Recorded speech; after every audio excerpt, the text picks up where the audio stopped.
Hey there, misfits. This is Kate. And this is Kassi. Welcome to Horrorwood.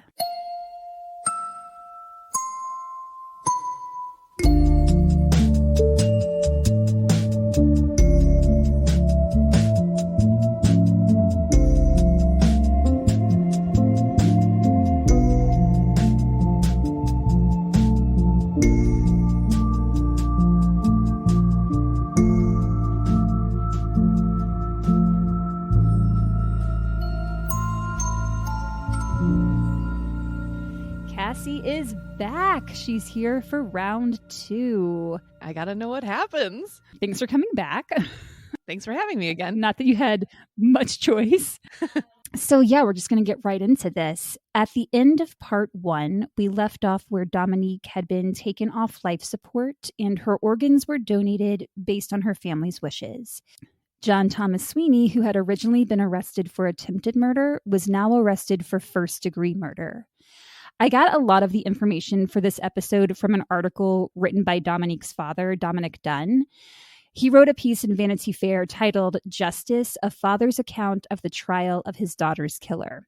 I linked it in the show notes for last week's episode, and I'll link it again in this one. Can you remind me, what year are we at right now? Yes. So this is 1982. Okay, great. Thank you. And it's the fall of 1982. She was taken off life support November 4th. Okay, right. Okay.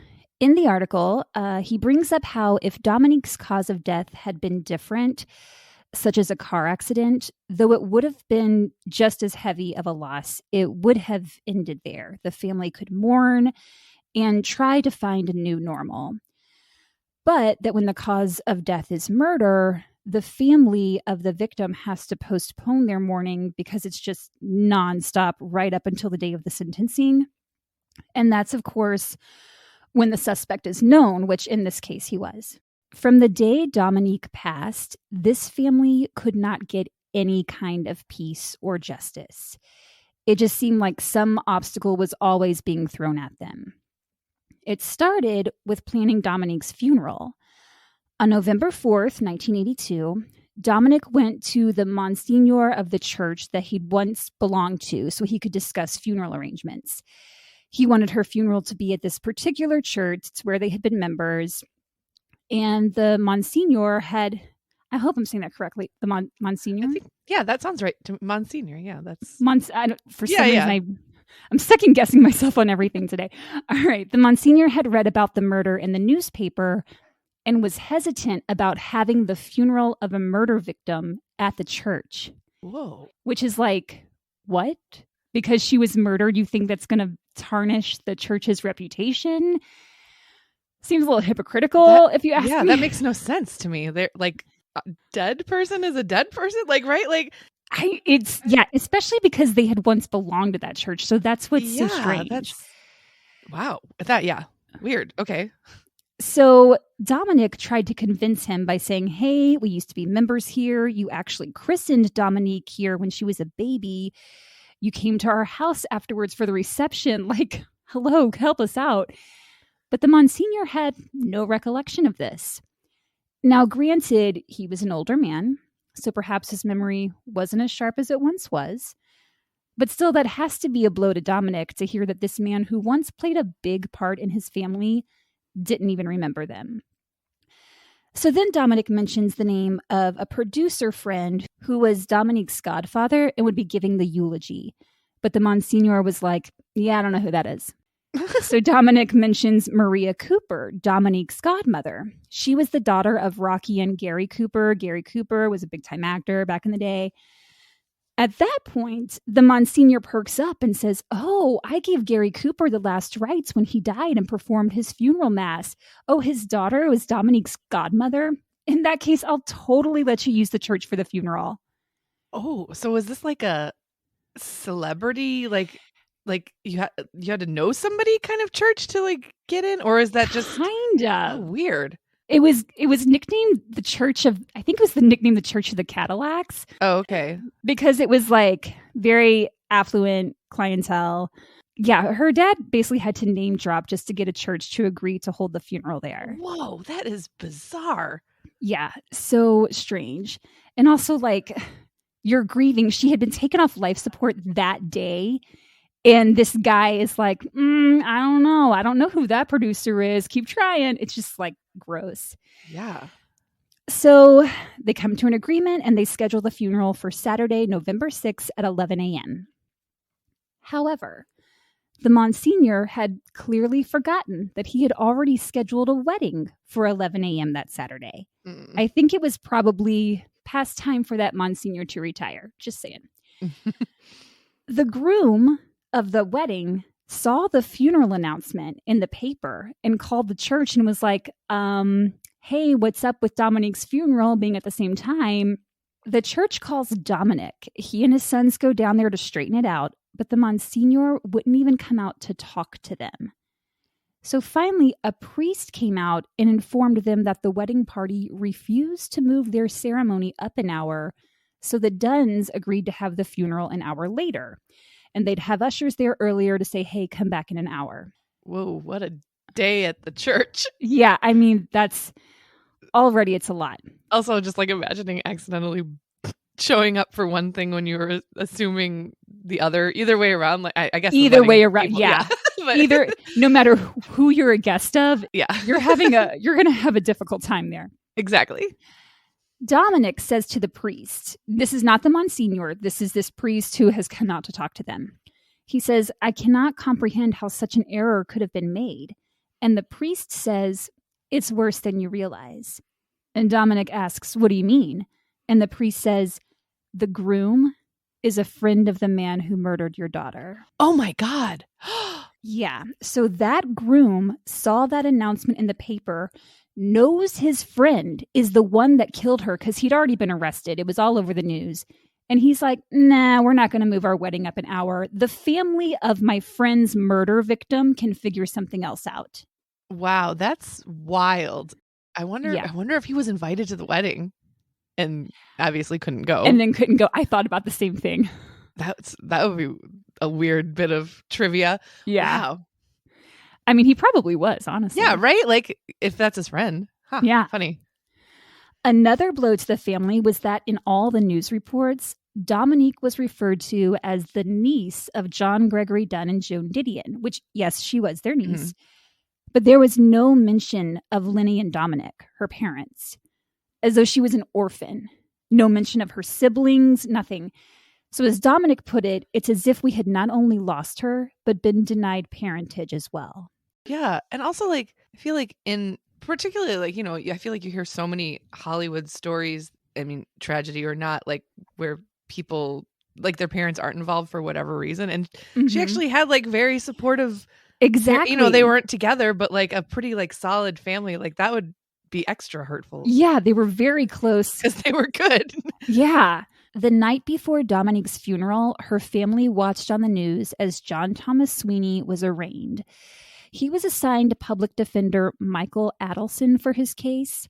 Detective Harold Johnston, who I brought up in part 1, we like Harold Johnston, remember? Oh, right. Yeah.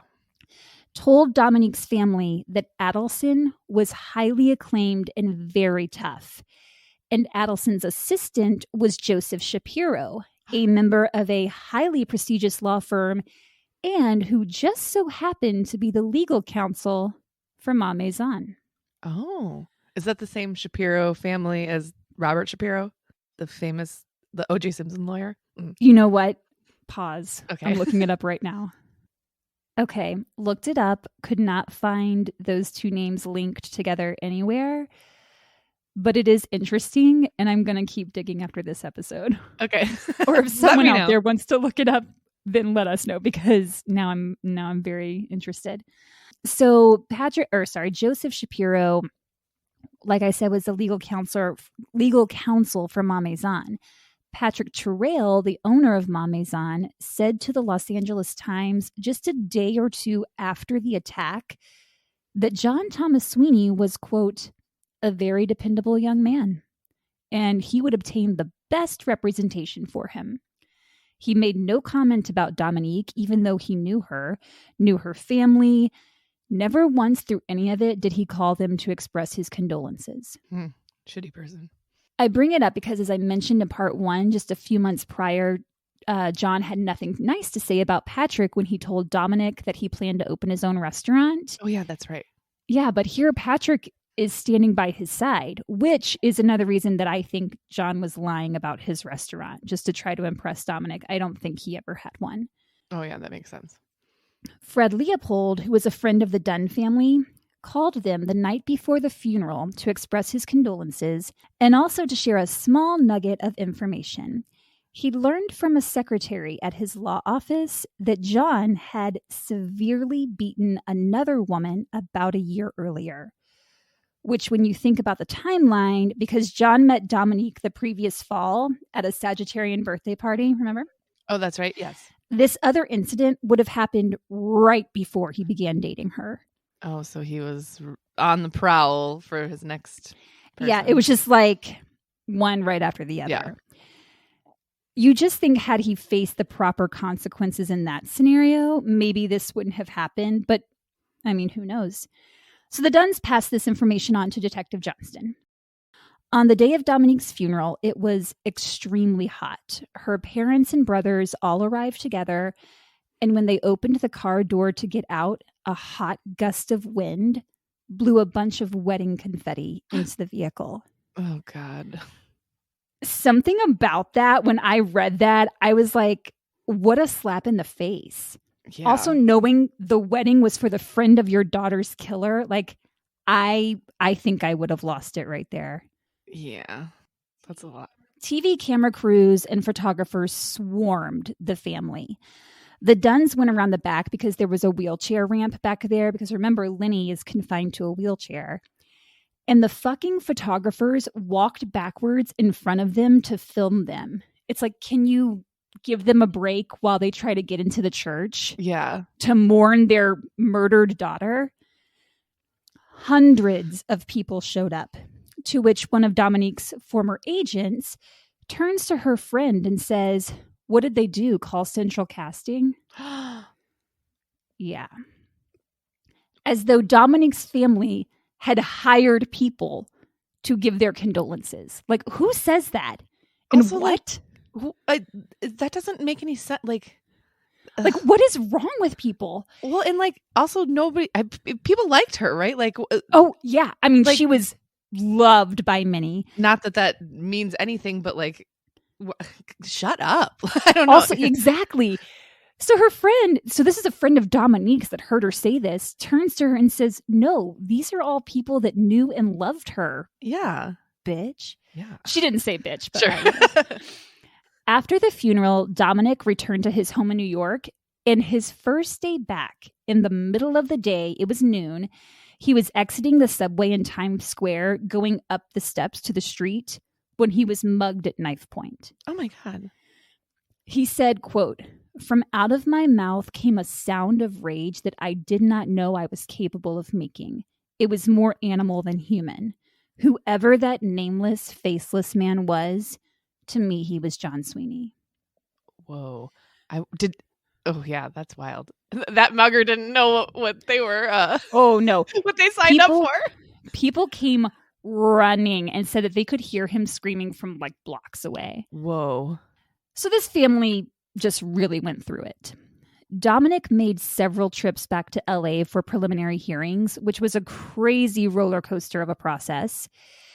In February of 1983, there was a prelim hearing for the assault charge where John had strangled Dominique 5 weeks before her death. Oh, right. During that hearing, that's the one where she like snuck out. Need the makeup for recording the show. Yeah. During that hearing, John's defense attorney, Mike Adelson, kept addressing Dominic Dunne as Mr. Sweeney, as though he was the father of the murderer as opposed to the father of the victim. What? And Adelson tried to act like that was an innocent mistake, but of course it wasn't. He was just trying to get a rise out of Dominic, and he was a bully. During that same hearing, Adelson questioned Brian Cook. He was the friend from Chicago that was there with his girlfriend, Denise. And Brian talked about how they had gone out that night, and Adelson asks, when Miss Dunne got in from the bars, how drunk was she? Trying to tarnish her character or make it seem like she was this wild partier always getting drunk, because that's what they do. They drag the victim Sure. through Drunk the mud. girls deserve to be strangled. Everybody knows that.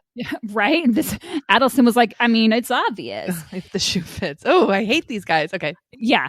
Oh, Adelson is a real piece of shit. So following that hearing, Adelson offered a plea bargain through the district attorney for the Dunne family. Their district attorney's name was Steve Barshop. They accepted the plea bargain because they felt going through a trial would take too much of a toll on Lenny's health. Plus, they had already gotten a first-hand look at how ruthless Adelson could be in the courtrooms. They were like, we don't want to have to go through that. Then, for some reason, 3 months later in May, Adelson reneged on the plea bargain. So now they've got to think about a trial. Like, just so much emotional manipulation on this poor family. Now they've got to select a jury. Just 2 days before the jury selection was supposed to start, Lenny gets a call from a journalist. He was a friend of the family, and he asked to meet with them because he had a message from Adelson. So they're all like, why is Adelson going through a journalist as opposed to the district attorney? And they said, okay, sure, we'll meet, because they're curious. They're like, what's this guy going to say? Yeah. And also, is that legal? Like, is that allowed? Well, I mean, I don't know that there was any legal repercussions for it, because basically he's just like going to talk to them and give a message. Sure, yeah. So he's not like, you know. Yeah, they're not withholding anything in court, I guess. I don't know what I'm thinking of. I mean, no, but I see like what it seems like a side dealing thing, which I would be like, I'm gonna need a judge to look at this. Well, it definitely is a side dealing thing. Okay. It was pretty shady as shit. Okay. So the journalist says he's there to offer a plea bargain. A journalist is speaking on behalf of the murderer's defense attorney, offering a plea bargain. He says that John is full of remorse and is willing to plead guilty to a lesser charge of manslaughter because, remember, he was arrested for first degree. So just to kind of clarify for listeners out there who may be curious, first degree is premeditated murder and it's intentional. Second degree, it is unplanned, but still intentional, kind of like a crime of passion situation. Manslaughter, it is unplanned and it's unintentional. You can have voluntary manslaughter, which is you did not plan to kill the person, you didn't mean to, but your actions caused that person to die. Like you were, let's say you punched them in the face and they died from that. You punched them, trying to hurt them, not intentionally trying to kill them. Involuntary manslaughter, it's unplanned, unintentional, and it's like you were like drunk driving. Would that be like if you hit somebody? Like if you're, I mean, this is an extreme case, but like you're standing on a cliff and you trip and accidentally fall into the person next to you, and that person falls off the cliff and dies. That would be involuntary manslaughter. Okay. I mean, just I guess don't stand too close to a person on a cliff. Oh. I'm like, you guys, get away from the cliff. That's what get away from the cliff. Immediately where my mind went. That's today's lesson. Don't stand too close to a cliff. So he says, backing up, he says, John is full of remorse. He's willing to plead guilty to manslaughter, but he'll only plead guilty to manslaughter, which came with a 7.5-year sentence, as long as the assault charge was dropped. So the assault charge from 5 weeks prior to her murder, when they went out with Brian and Denise, he wants that dropped, and then he'll plead guilty to manslaughter. The journalist goes on to say that Adelson didn't see this case as a crime. No, murdering an innocent young woman with his bare hands, no, that's not a crime. Did you think it was a crime, Kassi? What was it? What did he think it was? Oh, he said it was a tragedy, and this is a quote, of a blue-collar kid who got mixed up in Beverly Hills society and couldn't handle it. Because sometimes when you find yourself in a prominent position among all these celebrities, it can be overwhelming and you just have to do some murder about it. Yeah, kill your way out, right? Oh my God. Ooh. Yeah. I mean, don't do murder. Rule number 1 of Horrorwood, don't do murder. Yeah, that's a good rule. Rule number 2, don't stand too close to a cliff. Yeah, especially if somebody next to you is kind of clumsy. Yeah, and that person would be me. So I'll just stay away from those.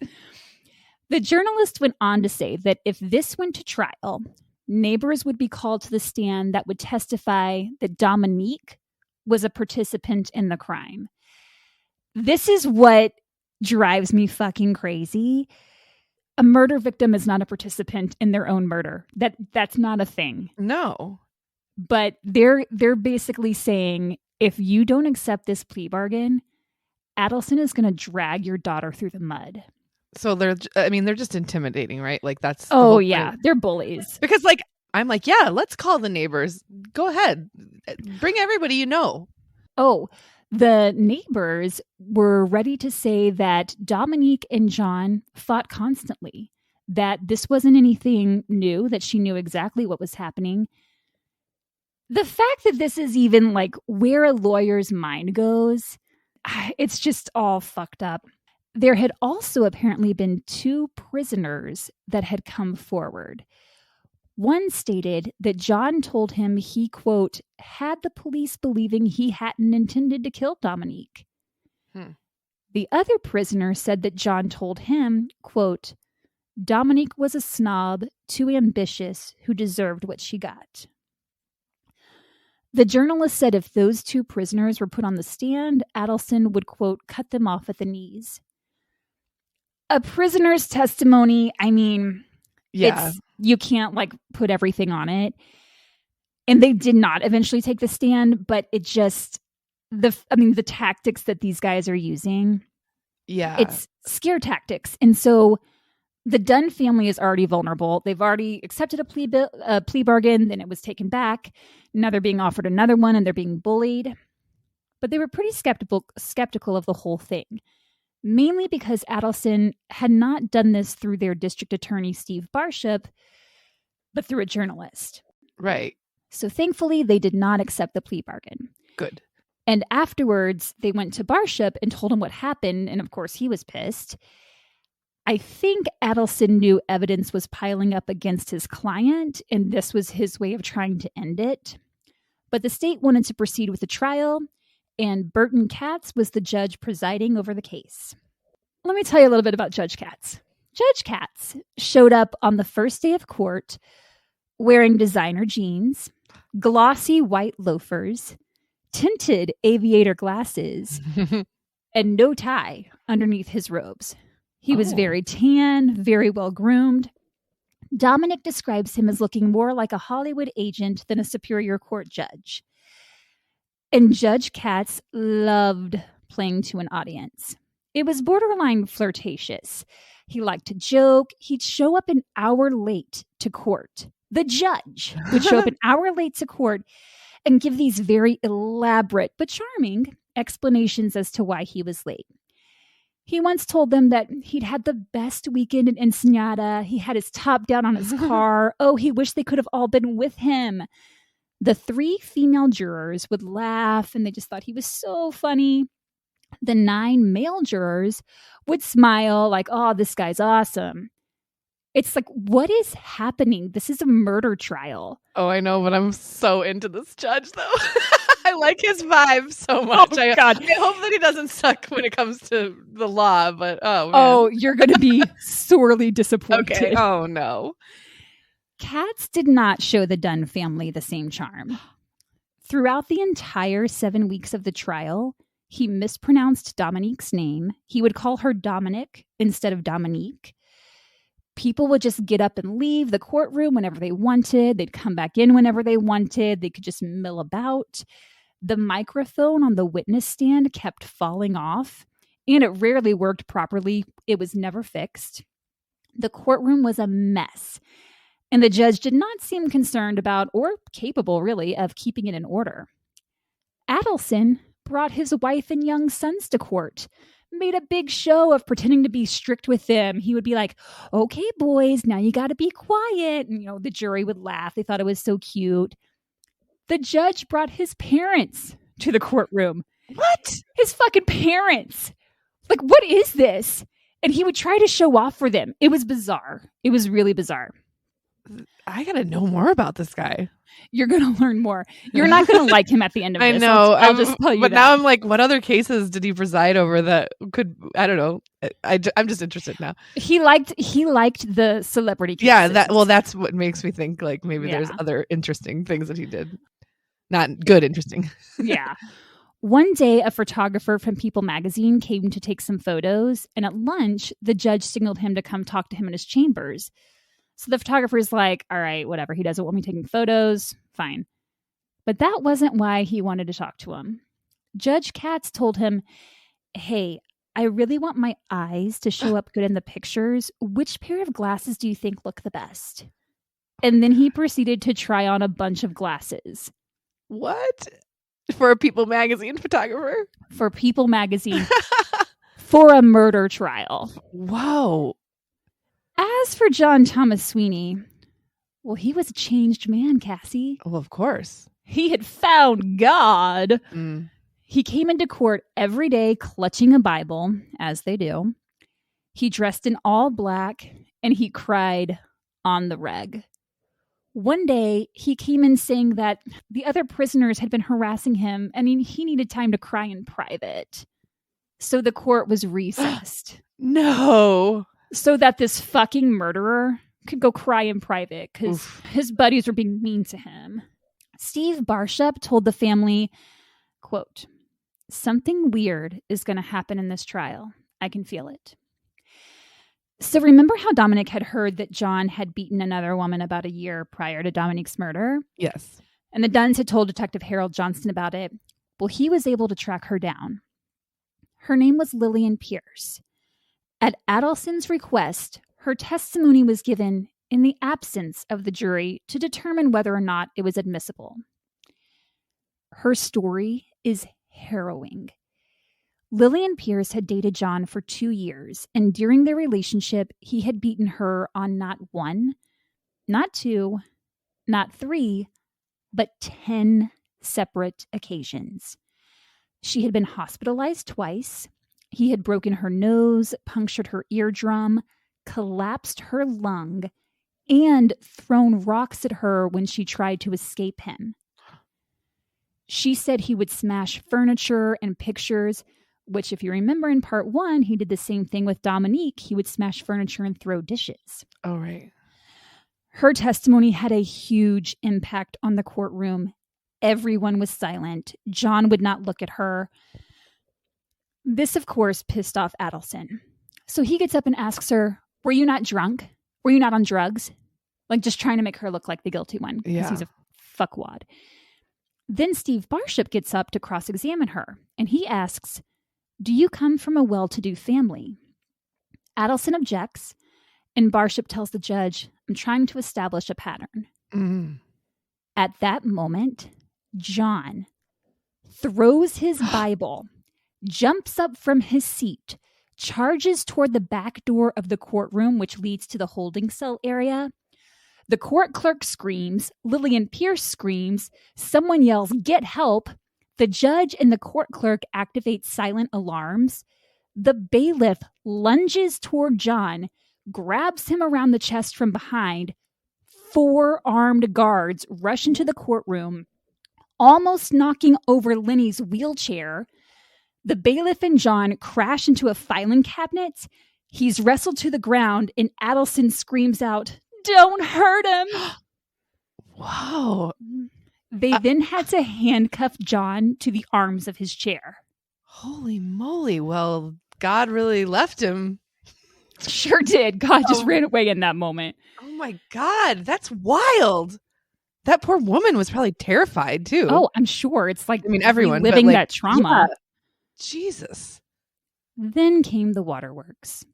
Of course. John starts crying, says he's so sorry.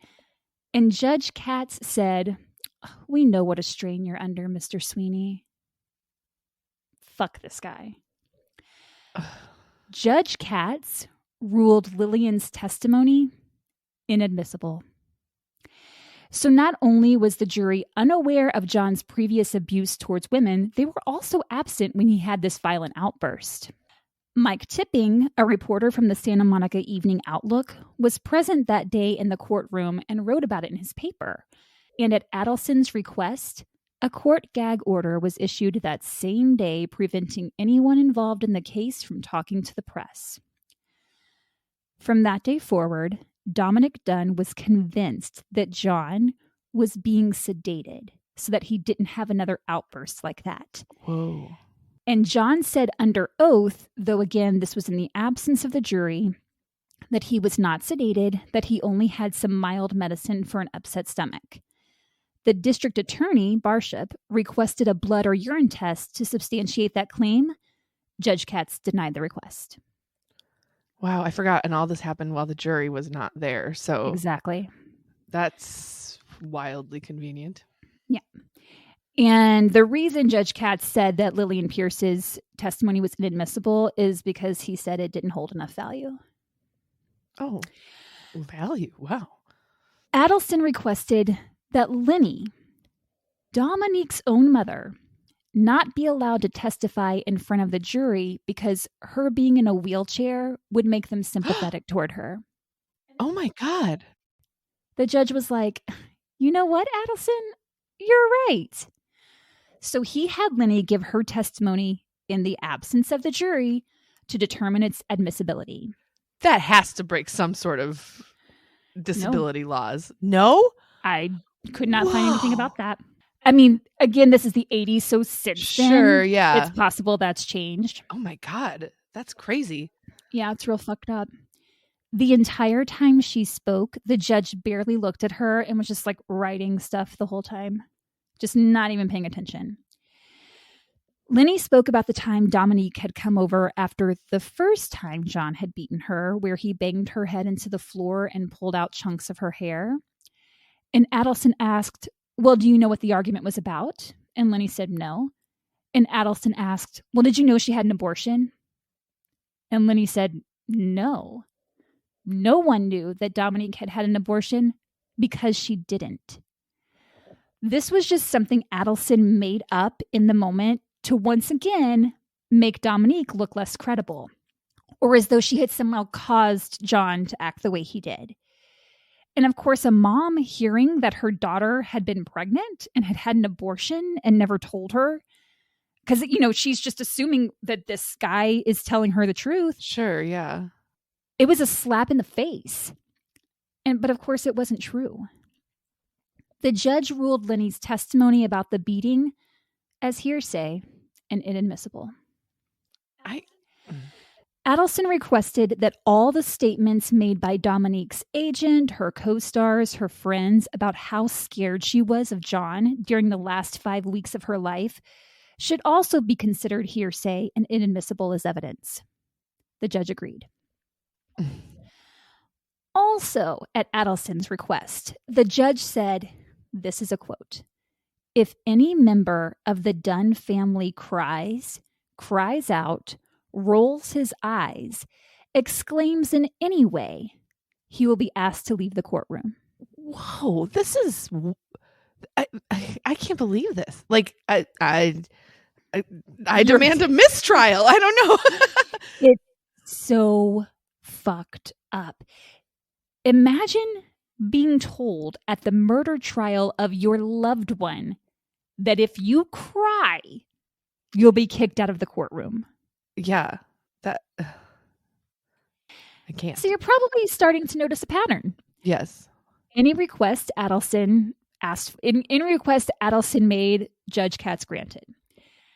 Adelson knew that Katz operated on flattery. So from the very beginning, he was all about playing to this guy's ego, even when it meant he himself had to be the butt of all of Judge Katz's jokes. Adelson was a pretty short dude, and Katz would always make fun of him for this. And Adelson just laughed along with him, and Judge Katz just loved this. At the end of part 1, I told our listeners that there would be 4 minutes of silence before our theme music played. That was the minimum amount of time John Sweeney held his hands around Dominique's neck, strangling her. Which, can I just say, when I listened to the episode, that 4 minutes was long. It's an eternity. I was doing things around my house and like I just sort of made a mental note of it, and then I was washing I did so many things in 4 minutes, Yeah. and I and the music finally came in and I was like, "Oh my god. Wait, I forgot I was waiting for that." Yeah. Yeah. Anyways. It's a fucking long ass Yes. time to have your hands around someone's neck. Steve Barshop had the courtroom do the same thing during his opening argument, which is why I wanted to include it in the last episode. He asked for a moment of silence for 4 minutes, and he said his watch. The entire courtroom was silent. Everyone, that is, except for Adelson and John, who talked the entire time. Mm-hmm. I'm sure they did. Norman Carby took the stand. He was the family friend whose house Dominique drove to after he choked her that first time. He's the one that took the pictures, right? The pictures, yes. I was just thinking about those. Yes. And the prosecution used those pictures to show how violent the attack was. If you remember from part 1, I mentioned that in one of those pictures, she's laughing because, as we mentioned earlier, Norman had said, "Oh, now you won't have to wear makeup for your audition," because she was going to be reading for the role of a battered teenager. Yeah. So they see these photos, and Adelson just scoffs at them like, "Oh, she's laughing. Come on. Clearly she's fine." Mm. Deputy Frank D'Amelio, one of the first to arrive at the scene of the crime, testified that John had said to him, quote, "Man, I blew it. I killed her. I didn't think I choked her that hard, but I don't know. I just kept on choking her. I just lost my temper and blew it again." John Sweeney took the stand. He cried. He spoke very softly. He described his relationship with Dominique as being this beautiful thing. He talked about her pets. He named all of her pets. He denied ever choking Dominique that night they went out with Brian Cook and Denise Dennehy. He said they did separate after that, but that she promised to get back together with him, and it was her refusal that led to the final attack. Like it was her fault. Mm. He said he couldn't remember anything about the murder, but that afterwards he did remember going inside the house and swallowing 2 bottles of pills in an attempt to kill himself. False, right? Correct. Very false. No bottles were ever found, and if he swallowed 2 bottles of pills, his body sure did handle it well. Yeah, right? And he never went inside that house. He was outside the whole time. Remember, he was kneeling over Dominique. He told David to call the cops. And then the cops showed up. In the final days of the trial, District Attorney Barshop introduced a letter that Dominique had written to John. It's unclear whether she ever gave it to him, but that's kind of a moot point. It's what she says in the letter. It reads, and it's kind of a long letter, so bear with me here. "Selfishness works both ways. You are just as selfish as I am. We have to be 2 individuals to work together as a couple. I am not permitted to do enough things on my own. Why must you be a part of everything I do? Why do you want to come to my writing lessons and my acting classes? Why are you jealous of every scene partner I have? Why must I recount word for word everything I spoke to Dr. Black about?" I'm assuming Dr. Black was their therapist. "Why must I talk about every audition when you know it's bad luck for me? Why do we have discussions at 3 a.m. all the time instead of during the day? Why must you know the name of every person I come into contact with? You go crazy over my rehearsals. You insist on going to work with me when I've told you it makes me nervous. Your paranoia is overboard. You do not love me. You are obsessed with me. The person you think you love is not me at all. It is someone you have made up in your head. I'm the person who makes you angry, who you fight with sometimes. I think we only fight when images of me fade away and you're faced with the real me. That's why arguments erupt out of nowhere. The whole thing has made me realize how scared I am of you. And I don't mean just physically. I'm afraid of the next time you're going to have another mood swing. When we are good, we are great. But when we are bad, we are horrendous. The bad outweighs the good." Wow. I feel like she sounds so clear-headed and like very Yes. to the point. Like it's whether or not he read that, I think you're right. Doesn't matter because people don't write things like that unless they're feeling them. Exactly. Yeah, and so this was read in court. After Barshop rested his case, Adelson requested that first degree be thrown out and the jury only be allowed to consider second degree or manslaughter because there was no premeditation or deliberation in the case. He said he didn't go over to the house with a weapon. He wasn't planning to kill her. Well, his hands were his weapon. So he did actually go over to the house with the weapon. Exactly. And we know that he used his hands as a weapon before. Yeah. And as the courtroom experienced, he had up to 4 minutes to reconsider what he was doing, but instead he continued choking her. Judge Katz agreed with Adelson. Detective Johnston was in the courtroom that day when first degree was taken off the table and said Judge Katz made him lose faith in the system after 26 years on the force. The judge gave his instructions to the jury, which, according to the foreman, were incomprehensible. The jury was out for 8 days, and they were deadlocked. They asked the judge for clarification on the instructions 4 separate times, and each time, Judge Katz just told them, the answers to your questions are in your instructions. Since the jury couldn't agree on second degree, because very rarely do juries ever agree, they compromised. John Thomas Sweeney was guilty of voluntary manslaughter, the lowest charge he could be found guilty of. And the attack that had occurred 5 weeks prior was a misdemeanor assault. The maximum sentence for both crimes was 6.5 years. Whoa. But with good behavior and work time, the convict is automatically paroled without a parole hearing after serving half his sentence. And he had already served time from the moment he was arrested. John Thomas Sweeney would walk free in 2.5 years. Wow. The jury foreman was questioned by the press what broke the deadlock, and he replied, and this is a quote, "A few jurors were just hot and tired and wanted to give up." I wonder about that a lot, honestly. Oh yeah, it happens far more than you think. I just want to be done with this. But that's someone's life. Exactly. Multiple people. Now, of course, as soon as the trial was over, everything came out about Lillian Pierce, and there was an uproar because remember, the jury didn't know anything about her, didn't even know she existed. So all this comes out immediately after. The media harshly criticized Judge Katz, and rightfully so. Okay, good. Katz responded by doing a 180. He blamed the jury for choosing manslaughter rather than second degree, said John Thomas Sweeney was a threat to society, blamed the prosecutor for the outcome, saying that Barshop was ill-equipped to try the case. So he just starts lashing out everywhere, trying to save his own face. God. The jury foreman said they would have absolutely found him guilty of the maximum charge had they heard all the evidence.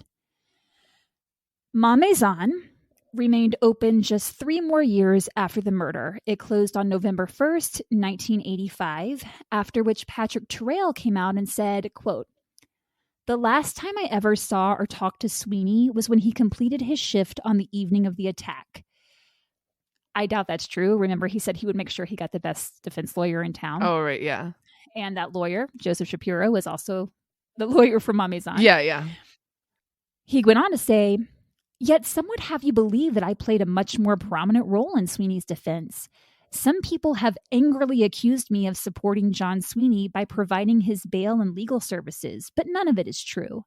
Many people didn't come back to my restaurant because they associated Ma Maison with the murder.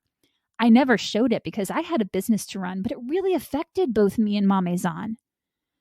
Sorry, Patrick, that your life was, inconvenienced. Maybe you need to think about these things. Like I imagine that is why people didn't come back. I wouldn't want to go, even if I knew the owner didn't murder. I would be like, bad vibes. Sorry, there's a Chipotle down the street. Exactly. I'll just go there.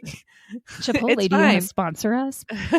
So he goes on and on about his business, how this has affected him. And then at the very end, he adds, Dominique's death was tragic for those who knew and loved her.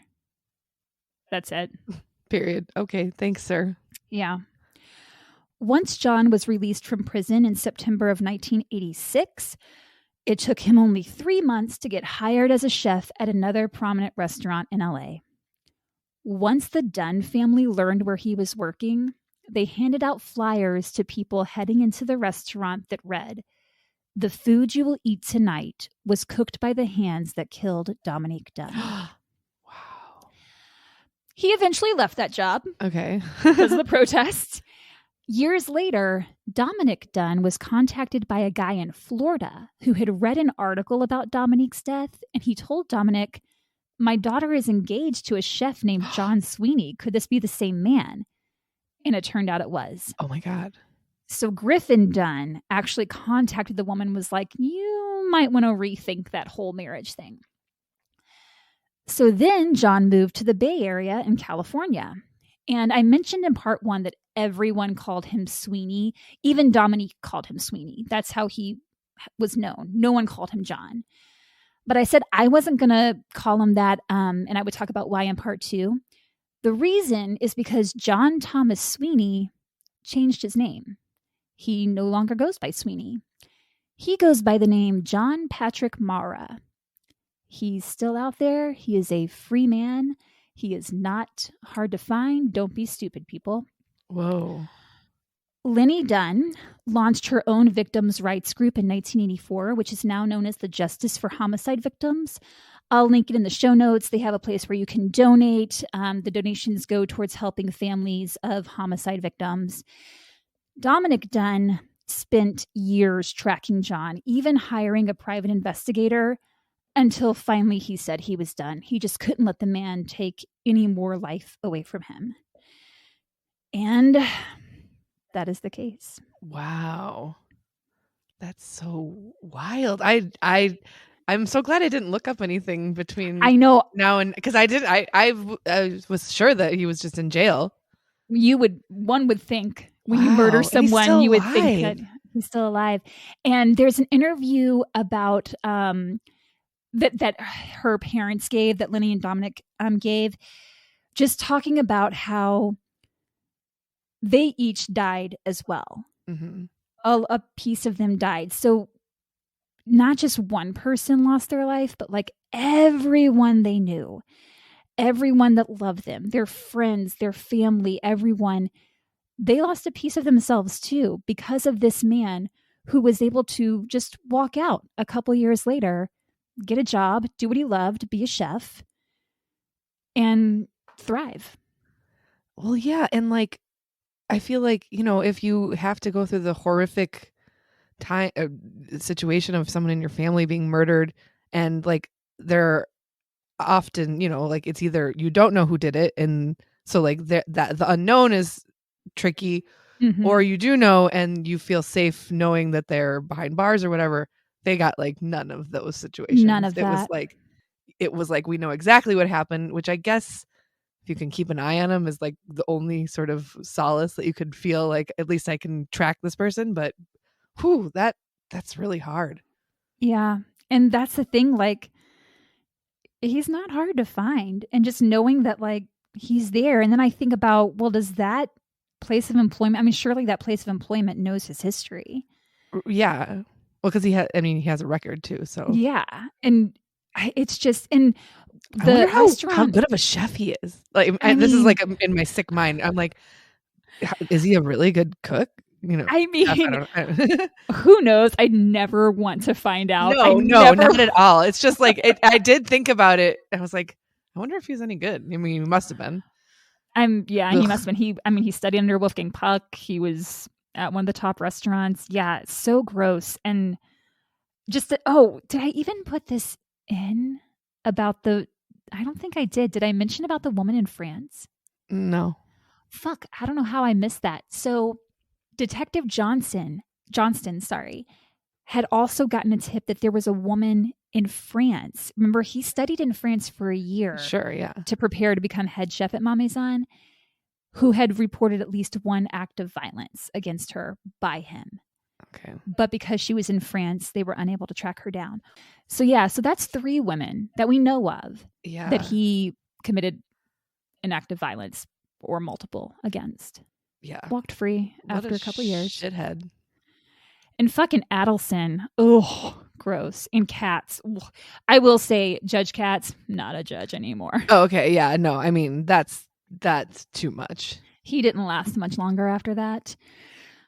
That's it. Thanks for coming back. And I'm glad you didn't look anything up. I was going to tell you not to. Yeah, no, I'm glad I didn't either.